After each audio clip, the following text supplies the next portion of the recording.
खौफ दुनिया का न करना चाहिए, खौफ दुनिया का न करना चाहिए, बस खुदा से हमको डरना चाहिए।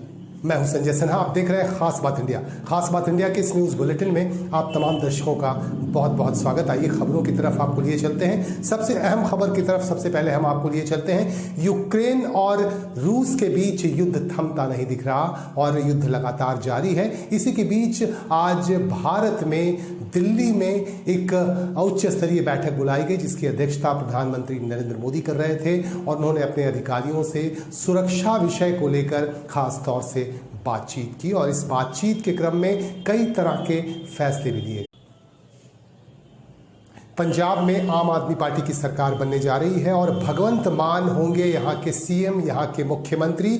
आज भगवंत मान ने यहाँ के लोगों से मुलाकात की और रोड शो के दौरान उन्होंने अपने पार्टी के सुप्रीमो अरविंद केजरीवाल के साथ किस तरह से लोगों का अभिवादन किया और लोगों के अभिवादन इन लोगों ने स्वीकार किए, हम आपको इन दृश्यों में दिखा रहे हैं। आप देख सकेंगे कि किस तरह से इन दोनों ने पार्टी के सुप्रीमो, आम आदमी पार्टी के सुप्रीमो अरविंद केजरीवाल जो दिल्ली के मुख्यमंत्री भी हैं और पंजाब के होने वाले मुख्यमंत्री भगवंत मान ने लोगों का अभिवादन स्वीकार किया और गर्मजोशी के साथ लोगों का स्वागत भी किया। लोगों ने भी इन दोनों का स्वागत किया। आपको बता दूं कि आम आदमी पार्टी की सरकार बनने जा रही है और भगवंत मान ने आज घोषणा की है कि तमाम सिक्योरिटी गार्ड्स हटा दिए जाएं। जो भी सुरक्षा के इंतजाम दिए गए हैं उन पर खर्च नहीं किया जाएगा और उन्होंने पुलिस डिपार्टमेंट को कहा है कि तमाम सुरक्षा के गार्ड्स, सुरक्षा प्रहरियों को जो भी सुरक्षा में लगे हुए हैं, मंत्रियों की सुरक्षा में लगे हुए थे, उन्हें हटा दी जाए। इस तरह की बातें उन्होंने कही हैं और इसे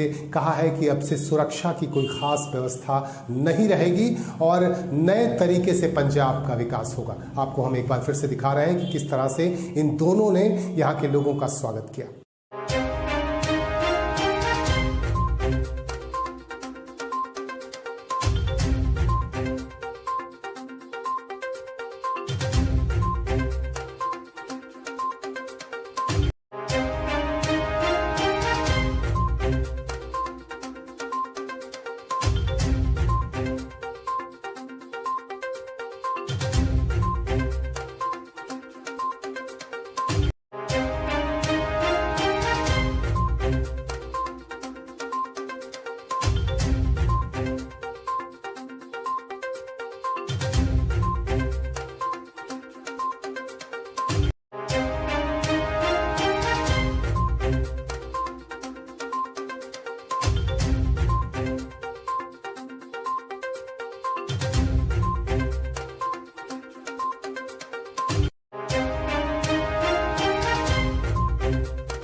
आसनसोल में 12 अप्रैल को लोकसभा का उपचुनाव होने जा रहा है। इसकी घोषणा की जा चुकी है और अब यहाँ चुनावी सरगर्मी भी शुरू हो गई है। तृणमूल कांग्रेस ने ऑलरेडी अपने प्रत्याशी के नाम की घोषणा कर दी है। तृणमूल कांग्रेस की तरफ से आसनसोल संसदीय क्षेत्र से जाने माने फिल्म एक्टर और पूर्व केंद्रीय मंत्री शत्रुघ्न सिन्हा यहाँ से प्रार्थी बनाए गए हैं और यहाँ के पार्टी के कार्यकर्ताओं में काफ़ी खुशी, काफ़ी जोश देखा जा रहा है। पार्टी के कद्दावर नेता और पश्चिम बंगाल सरकार के मंत्री मलय घटक ने कहा है कि शत्रुघ्न सिन्हा काफ़ी सोच समझ के यहाँ से प्रत्याशी बनाए गए हैं और ये ममता बनर्जी का फैसला है, इसीलिए बेहद सटीक फैसला है। उन्होंने हमारे संवाददाता से बातचीत की और आसनसोल के मेयर विधान उपाध्याय ने भी खुशी जाहिर की। आइए हम आपको दिखाते हैं।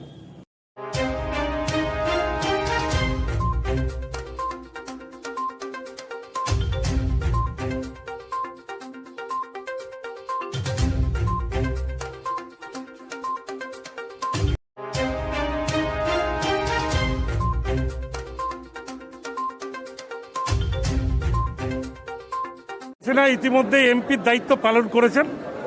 হিন্দি চলচ্চিত্র জগতের অত্যন্ত নামজাদা তিনি নায়ক ছিলেন এবং প্রতিবাদী মুখ। তিনি সবসময়ই লোকসভাতে ভালো পারফরমেন্স করেছেন। আমি মনে করি যে আসানসোলে আমরা সৌভাগ্য যে শত্রুঘ্ন সিনহার মতো একজন মানুষকে আমরা প্রার্থী হিসাবে পেয়েছি। এবং ইতিমধ্যে কি কর্মী সভাও শুরু করে দিয়েছেন আপনারা? কর্মী সভা শুরু। সুস্বাগতম, আপনাদের মাধ্যমে এখন এই জাস্ট শুনছি আমি। তো সুস্বাগতম এবং দিদিকে ধন্যবাদ নয়, দিদিকে স্যালুট যে একজন ভালো একজনকে প্রার্থী এখানে পাঠিয়েছেন। নিশ্চিতভাবে এখানকার যারা তৃণমূল কর্মী আছে, সাধারণ মানুষ আছে, এর জন্য আনন্দিত হবে। কতটা আশাবাদী জিতার এবার? 100% আশাবাদীর ব্যাপার না। আমরা তো এমনিতে কর্পোরেশনে গোটাটাতে জিতেছি, আমরা এমএলএ ভোটেও জিতেছি। সেখানে আশাবাদীর ব্যাপার না, জিতবো। বিরোধীরা একটা প্রশ্ন তুলছে 12 তারিখে যে ভোট দিতে পারেনি মানুষ এবার ভোট দেবে বলছে। ভোট আগে দিতে পারেনি, মানুষ ভোট দিতে পারে মানে বিধানসভাতে দিতে পারেনি না, বিধানসভা নয়, পুরো নির্বাচন। যেটাতে হারবে সেটাতে ওরা ভোট দিতে পারেনি, আর যেটাতে জিতবে সেটাতে ভোট দিতে পেরেছে। তো এটা ওদের মানে পুরনো কৌশল, এটা কিছু করার নাই। জানে হারবো, তার আগের থেকে বলে রাখছে আবার কি। কেন হঠাৎ শত্রুঘ্ন সিনহাকে ক্যান্ডিডেট করা হলো, কোনো কারণ আছে? না, এমনি কোনো কারণে। এটা তো আমাদের নেত্রী ঘোষণা, নেত্রী জানেন, এবং আমাদের নেতা অভিষেক বন্দ্যোপাধ্যায় আমাদের মানে প্রার্থী ডিক্লেয়ার করেন ওনারাই। आसनसोल से तृणमूल कांग्रेस के प्रार्थी के तौर पर जाने माने फिल्म अभिनेता और पूर्व केंद्रीय मंत्री शत्रुघ्न सिन्हा को बनाया गया है उम्मीदवार। और इसके बाद जब हमारे संवाददाता ने भारतीय जनता पार्टी के यहाँ के पश्चिम बर्धमान जिले के जो अध्यक्ष हैं दिलीप दे, उनसे उनकी प्रतिक्रिया ली, तो उन्होंने कहा कि भारतीय जनता पार्टी जल्दबाजी में कोई फैसला नहीं करती है, चूंकि हमारी ऑल ओवर इंडिया की पार्टी है और सर्वभारतीय पार्टी है, इसीलिए काफ़ी सोच समझ कर फैसले किए जाते हैं और समय आने पर उम्मीदवार के नाम की घोषणा कर दी जाएगी। তৃণমূল কংগ্রেস তো একটা প্রাইভেট লিমিটেড কোম্পানি, ওর মালিক একজনই আছে, মমতা ব্যানার্জি। তো মমতা ব্যানার্জি মালিক, তার কে ক্যান্ডিডেট হবে ডিক্লেয়ার করতে ওদের বেশি সময় লাগে না। আমাদের একটা সর্বভারতীয় সংগঠন, তার একটা প্রসেস অনুযায়ী ক্যান্ডিডেট বাছাই হয়। তো ক্যান্ডিডেট বাছাইয়ের প্রক্রিয়া চলছে। এবার ওটা কেন্দ্রীয় স্তরে, ওটা যখন কেন্দ্রীয় স্তর থেকে ওই ক্যান্ডিডেটের যে নামটা যাবে, সেটা যখন ওখানে সহমতির সাথে যে নামটা আসবে ডিক্লেয়ার হয়ে যাবে, ওটার জন্য কোনো অসুবিধা নেই। আমাদের বিজেপি তো কোনো কোম্পানি নয়, এটা সাংগঠনিক দল আছে, প্রসেস চলছে, খুব শীঘ্র আমাদের ক্যান্ডিডেট ডিক্লেয়ার হয়ে যাবে। আপনাদের মনে হচ্ছে না এই ফিল্ম স্টার আসছে, হ্যাঁ, তার থেকে এখানে কোনো আপনাদের চাপ পড়তে পারে? কোনো চাপ পড়বে না। এখানে আসানসোলে জনগণ এই ধরনের যারা ক্যান্ডিডেট, ফিল্ম স্টার বা গায়ক, এদের উপরে মানে ক্যান্ডিডেট জনগণ একদম বীতশ্রদ্ধ হয়ে আছে। আসানসোলের আমার যেটা মনে হচ্ছে, জনগণের এটা দাবি আছে যে এখানে যারা সবসময় পাওয়া যাবে এরকম ক্যান্ডিডেট হলে ভালো হবে, এটাই চয়েস করবে। দেখা যাক। এখন মিঠুন চক্রবর্তীর নাম একটা আসছে, আপনাদের কি ওটা? মিঠুন চক্রবর্তী আমাদের পার্টি সর্বোপরি আছে, পার্টি যাকে ক্যান্ডিডেট করবে আর তাকেই আমরা পুরো সংগঠন তার হয়ে আমরা কাজ করব। কি মনে হচ্ছে আপনাদের লোকাল স্তরেই নেতা দেওয়া হবে এবার? এখন পার্টির সিদ্ধান্ত যেটা আছে সেটা দেখা যাবে, পার্টির সিদ্ধান্ত কি নিচ্ছে। পার্টি সব দিক বিবেচনা করেই ক্যান্ডিডেট করবে। আপনি তো বলছেন গায়ক, ফিল্ম স্টার, হ্যাঁ, বাইরের ক্যান্ডিডেট দিলে বীতশ্রদ্ধ হচ্ছে এলাকার মানুষ। হ্যাঁ হ্যাঁ, এটা আছে, এই ধরনের একটা যে জনগণের মধ্যে একটা রিয়াকশন আছে। আপনাদের লোকাল স্তরের মানুষকেই ক্যান্ডিডেট করা হবে বলে ইঙ্গিত করছেন আপনারা? না না, সেটা করছি না। আমি শত্রুঘ্ন সিনহার কথা বলছি। শত্রুঘ্ন সিনহা আর যা ইমেজ আছে, শত্রুঘ্ন সিনহা তো আমাদের ভারতীয় জনতা পার্টিতে ছিলেন, উনি পুরোপুরি পার্টি বিরোধী কাজ করে গেছেন। তো এখন মমতা ব্যানার্জি তাদেরকে চুজ করছে, সেই হিসাবে ওনার নাম এসে গেছে, এই বিষয় আছে। এনারা তো বলছেন বিধানসভাতেও আমরা এগিয়ে রয়েছি, হ্যাঁ, আসানসোল কর্পোরেশনও জিতেছি, হ্যাঁ, এবার লোকসভাও আমরা জিতবো। আর তো লোকসভায় জিতবে, ওটা যখন ভোট হবে, এটা তো আর মমতা ব্যানার্জি নিজের যে নির্বাচন দপ্তর, পশ্চিমবঙ্গ রাজ্য নির্বাচন দপ্তর তো এই ইলেকশন পরিচালনা করবে না। এটা কেন্দ্রীয় নির্বাচন যে দপ্তর আছে তারা এই ইলেকশন পরিচালনা করবে, এর মধ্যে কেন্দ্রীয় ফোর্স থাকবে। তো জনগণ ভোট দিতে পারবে, জনগণ ভোট দিলে সম্পূর্ণ আলাদা রেজাল্ট হবে।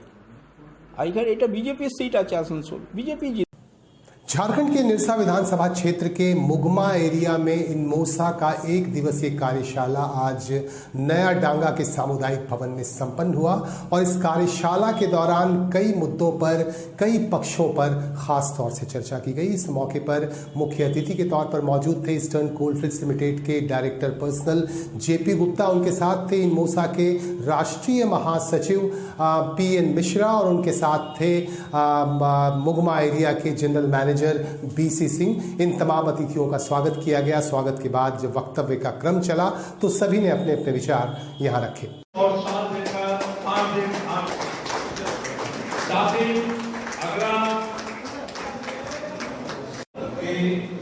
हमारे मुगमा एरिया के बच्चों व्यक्ति कार्यक्रम में चार चांद लगाते रहेंगे।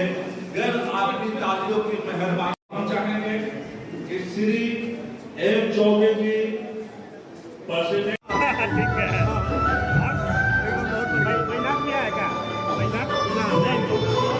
और अपना सब ठीक है।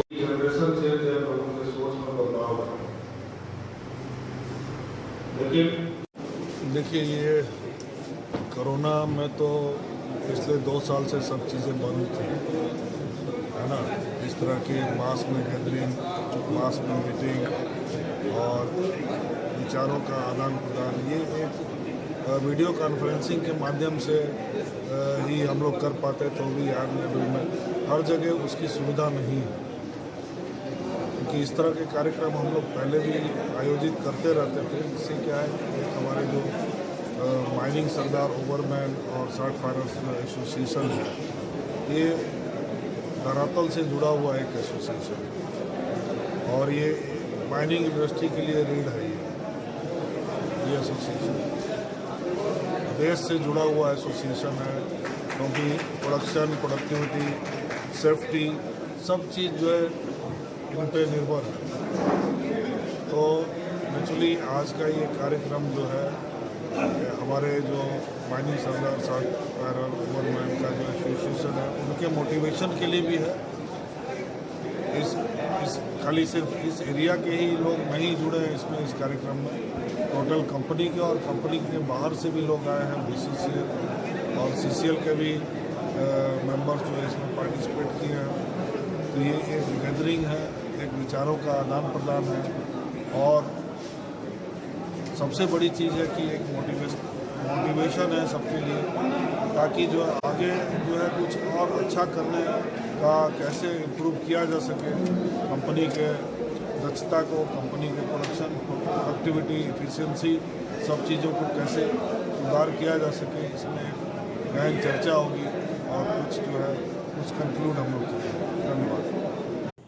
आसनसोल में लोकसभा का उपचुनाव होने जा रहा है 12 अप्रैल को। इसे लेकर आज एक पत्रकार सम्मेलन किया गया। पत्रकारों से बातचीत की पश्चिम बर्धमान जिले के जिलाधिकारी S अरुण कुमार और उनके साथ थे यहाँ के पुलिस आयुक्त सुधीर कुमार और सुधीर कुमार नीलकांतम और DM ने मिलकर यहाँ पत्रकारों से बातचीत की और कई तरह की जानकारी दी। सुरक्षा के पहलुओं पर बातचीत की गई और CP ने कहा, पुलिस आयुक्त ने कहा कि सुरक्षा के दृष्टिकोण से हर तरह से प्रयास किए जाएंगे कि बेहद अच्छी व्यवस्था हो सुरक्षा की। जबकि DM ने यहाँ कहा, पत्रकारों के सवालों के जवाब भी दिए। उन्होंने बताया कि इस बार कुल 17 लाख के करीब मतदाता हैं पूरे संसदीय क्षेत्र में जो अपने मताधिकार का प्रयोग करेंगे और इस तरह से उन्होंने और भी जानकारी दी। उन्होंने कहा कि 1024 पोलिंग स्टेशन इस बार बनाए जा रहे हैं। টোটাল পোলিং স্টেশন লোকেশন আছে, পোলিং স্টেশন রয়েছে 2102। লাস্ট ডেট অফ নমিনেশন পর্যন্ত নতুন ভোটারদেরকে এটা আমাদের কাছে আছে, তাতে ওই ফিগারটা দেখাচ্ছে। ফার্স্ট নোটটা অলরেডি আপনাদেরকে দেওয়া হয়েছে আর বাকি তথ্য যেটা আছে সেটা ওই DICO দপ্তর থেকে আপনাদের কাছে শেয়ার করা হবে। लोकसभा के लिए हो रहे हैं ये 7 असेंबली कॉन्स्टिट्यूंसीज। हम लोगों का कमिश्नरेट का लगभग 14 थाना के एरिया पड़ते हैं। तो ऑलरेडी सभी थानास की साइड से हम लोगों को जो नाका चेकिंग और एवं एरिया डोमिनेशन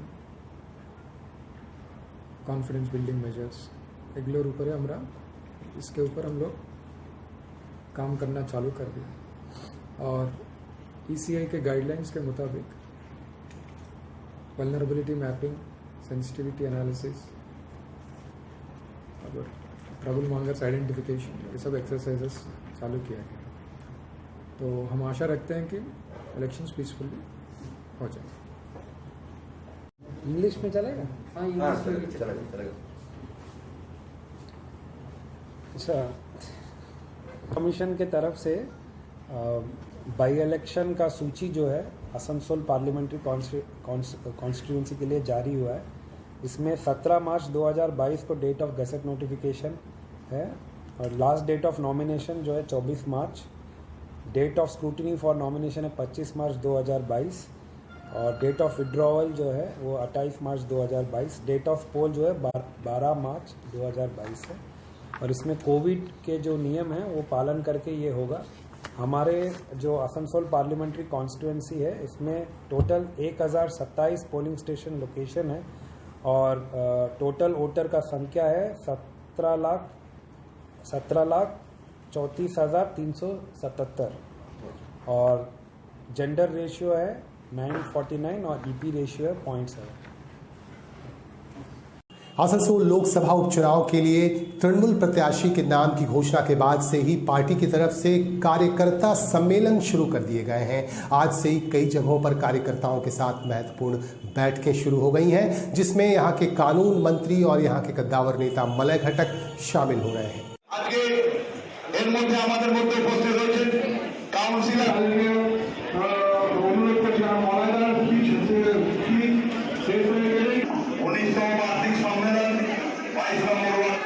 तारीख लगाकर पश्चिम बंगाल से उठाकर फेंक दिया और बताया कि पश्चिम बंगाल में हम लोगों को सिर्फ एक ही नेता चाहिए, एक ही नेत्री चाहिए, वो है ममता बनर्जी।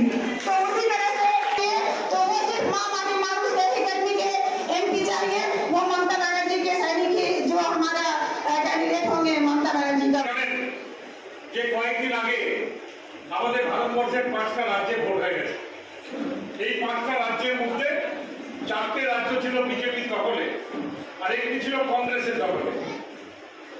কংগ্রেসের দখলে ছিল পাঞ্জাব, সেখানে আপ পার্টি কেজরিওয়ালের দল তারা জয়লাভ করেছে, সরকার গঠন করবে। কিন্তু বাকি যে 4টে বিজেপির হাতে ছিল, আমি দেখছিলাম হোয়াটসঅ্যাপ ফেসবুকে যে বিজেপির অনেক কর্মীরা তারা রাস্তায় নেমে আবির খেলছেন। আবির খেলার মতো অবস্থা কিন্তু নয়। গতবার উত্তরপ্রদেশে বিজেপির যে আসন ছিল তার থেকে 50টা MLA কম হয়েছে এবারে। তার থেকে অখিলেশ যাদব প্রায় 65টা মানে MLA তার বেড়ে গেছে। সুতরাং মানুষ তাদের থেকে সরে গেছে। দেখুন, শত্রুঘ্ন সিনহা ইতিমধ্যে এমপির দায়িত্ব পালন করেছেন। হিন্দি চলচ্চিত্র জগতের অত্যন্ত নামজাদা তিনি নায়ক ছিলেন এবং প্রতিবাদী মুখ। তিনি সবসময়ই লোকসভাতে ভালো পারফরমেন্স করেছেন। আমি মনে করি যে আসানসোলে আমরা সৌভাগ্য যে শত্রুঘ্ন সিনহার মতো একজন মানুষকে আমরা প্রার্থী হিসাবে পেয়েছি। এবং ইতিমধ্যে কি কর্মী সভা শুরু করে দিয়েছেন আপনারা? কর্মী সভা শুরু। আশাবাদীর ব্যাপারটা জিতবে। বিরোধীরা একটা প্রশ্ন তুলছে, 12 তারিখে যে ভোট দিতে পারেনি মানুষ এবার ভোট দেবে বলছে। ভোট আগে দিতে পারেনি, মানুষ ভোট দিতে পারে, বিধানসভাতে দিতে পারেনি না, বিধানসভা নয়, পুরো নির্বাচন। যেটাতে হারবে সেটাতে ওরা ভোট দিতে পারে, আর যেটাতে জিতবে সেটাতে ভোট দিতে পারে। এটা ওদের মানে পুরনো কৌশল। এটা কিছু করার নাই, জানে হারবো তার আগে থেকে। কেন হঠাৎ শত্রুঘ্ন সিনহাকে ক্যান্ডিডেট করা হলো, কোনো কারণ আছে? না, এমনি কোনো কারণে। এটা তো আমাদের নেত্রী